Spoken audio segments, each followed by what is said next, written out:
Welcome to Circus Baby's Entertainment and Rental. It has been 0 days since last incident. Emergency ventilation repairs may be necessary to reach the boiler room on sub-basement G. We apologize for the claustrophobic accommodations of the secondary service elevator, but the comfort of the main elevator is well above your pay grade. Now, let's get to work.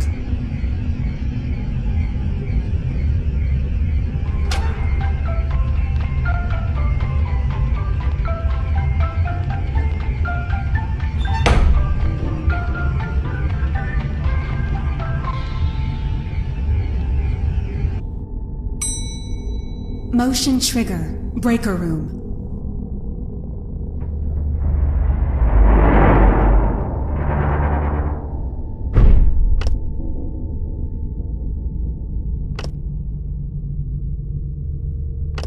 Well done.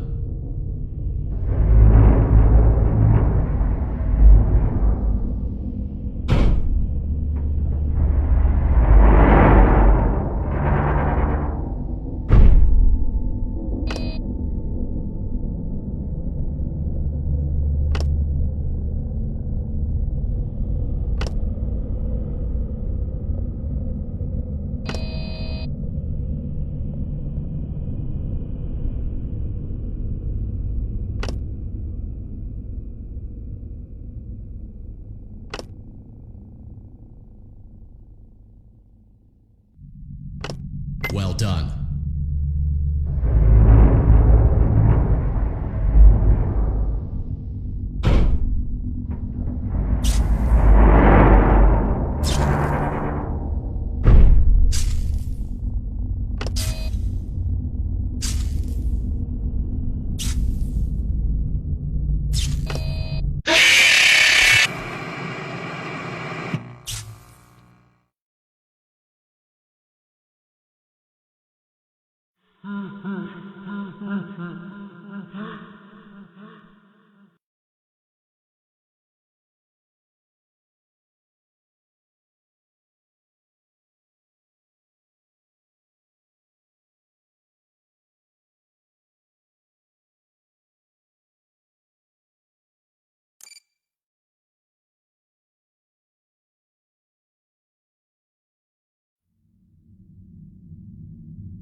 Hey, glad you came back for another night.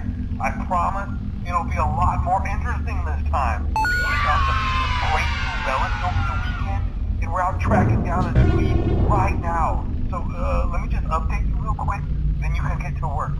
Like, the attraction opens in like a week, so we have to make sure everything works and nothing catches on fire. When the place opens, people will come in at the opposite end of the building and work their way toward you, then past you, and out the exit. Yeah, you've officially become part of the attraction. You'll be starring as a security guard. So not only will you be monitoring the people on the camera as they pass through, you know, to make sure no one steals anything or fakes out in the corner, but you'll also be a part of the show. It'll make it feel really authentic, I think. Now let me tell you about what's new. We found another set of drawings, always nice, and a foxy head, which we think could be authentic. Then again, it might just be another crappy cosplay. And we found a desk fan, very old school, metal though. So watch the fingers. Right now the place is basically just, you flashing lights and spooky props. I honestly thought we'd have more by now. If we don't have something really cool by next week, then we may have to suit you up in a furry suit and make you walk around saying, boo. But, you know, like I said, we're trying to track down a good lead right now. Some guy who helped design one of the buildings says it was like an extra room that got boarded up, or something like that. So we're going to take a peek and see what we can find. For now, just get comfortable with the new setup. You can check the security cameras over to your right with the click of that blue button. You can toggle between the hall cams and the vent cams. Then over to your far left, you can flip up your maintenance panel. You know, use this to reboot any systems that may go offline. In trying to make the place feel vintage, we may have overdone it a bit. Some of this equipment is barely functional. Yeah, I wasn't joking about the fire. That's a real risk. The most important thing you want to watch for is the ventilation. Look, this place will give you the spooks, man. And if you let that ventilation go offline, then you'll start seeing some crazy stuff, man. Keep that air flowing. Okay, keep an eye on things, and we'll try to have something new for you tomorrow night.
Hello and welcome to your new summer job at the new and improved Freddy Fazbear's Pizza.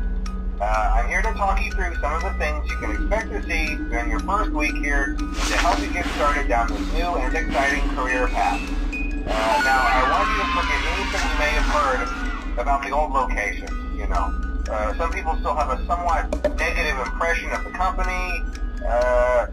That old restaurant was kind of left to rot for quite a while, but I want to reassure you, Fazbear Entertainment is committed to family fun and above all, safety. They've spent a small fortune on these new animatronics. Facial recognition, advanced mobility, they even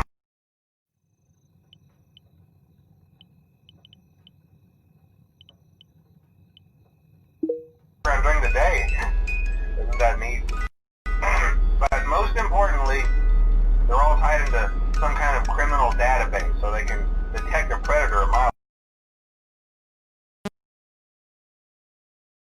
away.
can always tell when a company is getting ready to fire someone.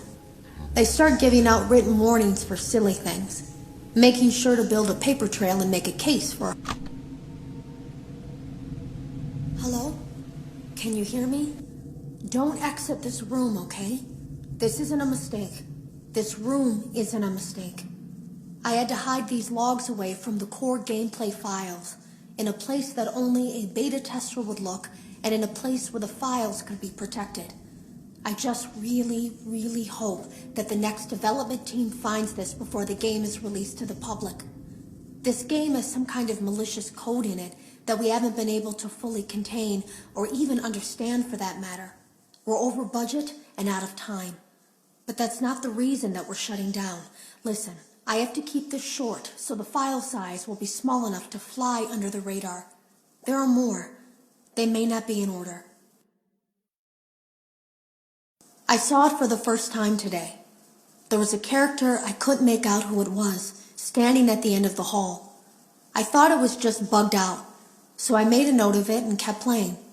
But then it was looking in the window, and not like Chica or Bonnie would. It was like it was actually looking in the window, seeing what I was doing.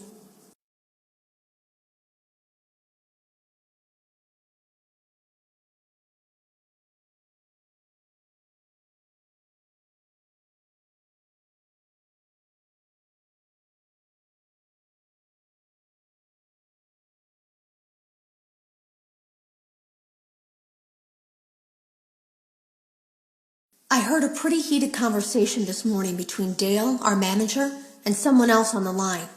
It really feels like this project is in trouble, in no small part because of the lawsuit, I'm sure. There has to be a lawsuit, there's no way there isn't. It happened in this building just a few doors down from me. I think it's made worse by the fact that Jeremy tried to tell us something was wrong. But as a dev team, we all just saw it as a challenge to find what the problem was and fix it. Who could have known that? I have to go. Have you ever heard of a guillotine paper slicer? It sounds made up, but it's an actual piece of office equipment. I didn't even know we had one in the supply room. I guess they're more common at businesses that do a lot of graphic design work. I remember seeing one when I was still in school, and even then, I knew how dangerous it looked. I was always afraid of losing a finger. That seems so silly now. Jeremy used to do design work. I guess that's how he knew it was there. The drawers have been emptied out. Someone was here. I don't think it was spring cleaning either. No, there was plastic on the floor. Someone was definitely here during the night. It had to have been the client. I mean, they sent us that stuff in the first place with no explanation, told us to scan it, said it would expedite the process so we wouldn't need to program any pathfinding ourselves. It was a budget thing, I guess. It was just junk. Circuit boards and things like that. Looked pretty old. Somehow, though, there was usable code on some of it. It seemed to take hold by itself. Things started changing. But then, he started appearing. At least that's what Jeremy said.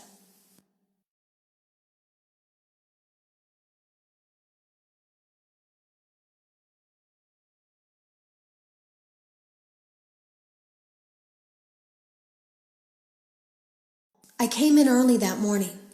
No one else was there. At least that's what I thought. The supply room was lit.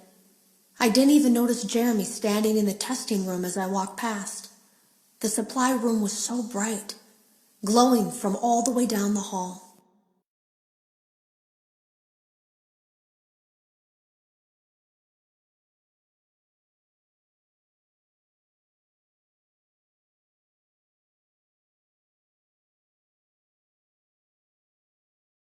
Jeremy complained of nightmares when he came in this morning.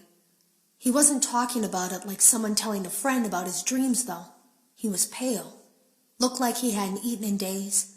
He spent an hour talking in Dale's office, but it didn't look like he was given much sympathy. When he came out, he went directly back to the testing room. He doesn't even jump anymore. Nothing scares him. He just stands there like he's talking to someone. Sometimes he rocks from side to side. We were told to leave him alone. I knew I was in line to do the testing next. They'd been prepping me for it. I guess they knew that Jeremy would need to be replaced soon. You can always tell when a company is getting ready to fire someone. They start giving out written warnings for silly things, making sure to build a paper trail and make a case for a firing.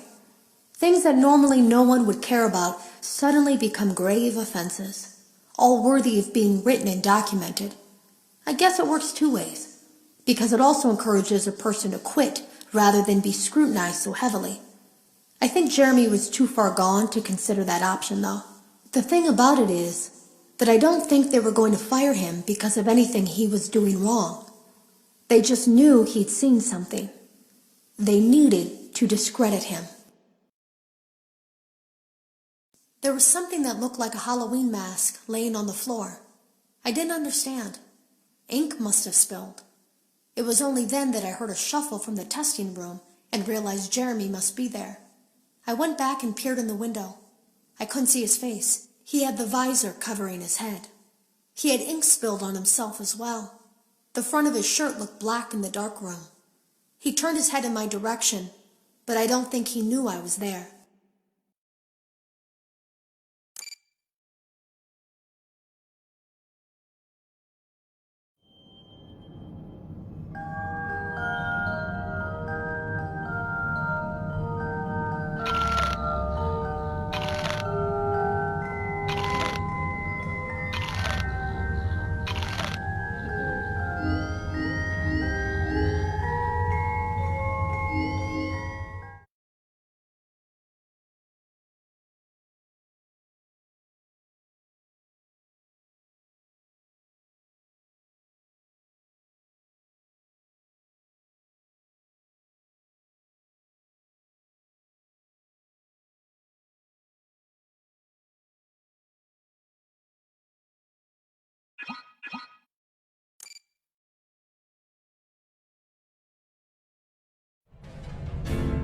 Welcome back to Parts and Service. Oh no, it looks like Bonnie's guitar is out of tune and must be recalibrated.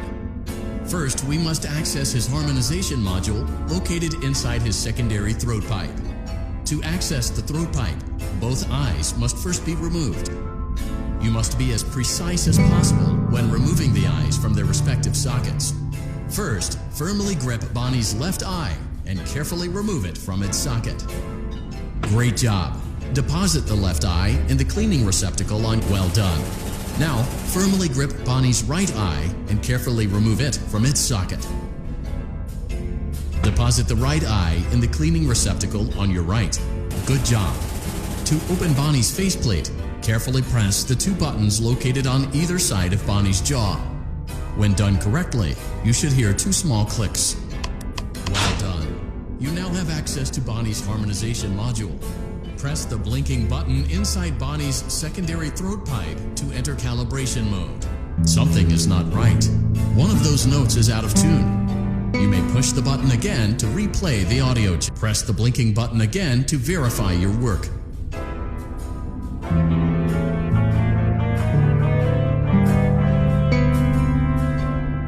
Great job. Bonnie is in tune and ready for his solo. Let's close him up. Simply replace both eyes in the same order that you removed them, then close up the faceplate, and we'll call it a day. Well done. That concludes your parts and services task. See you next time.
you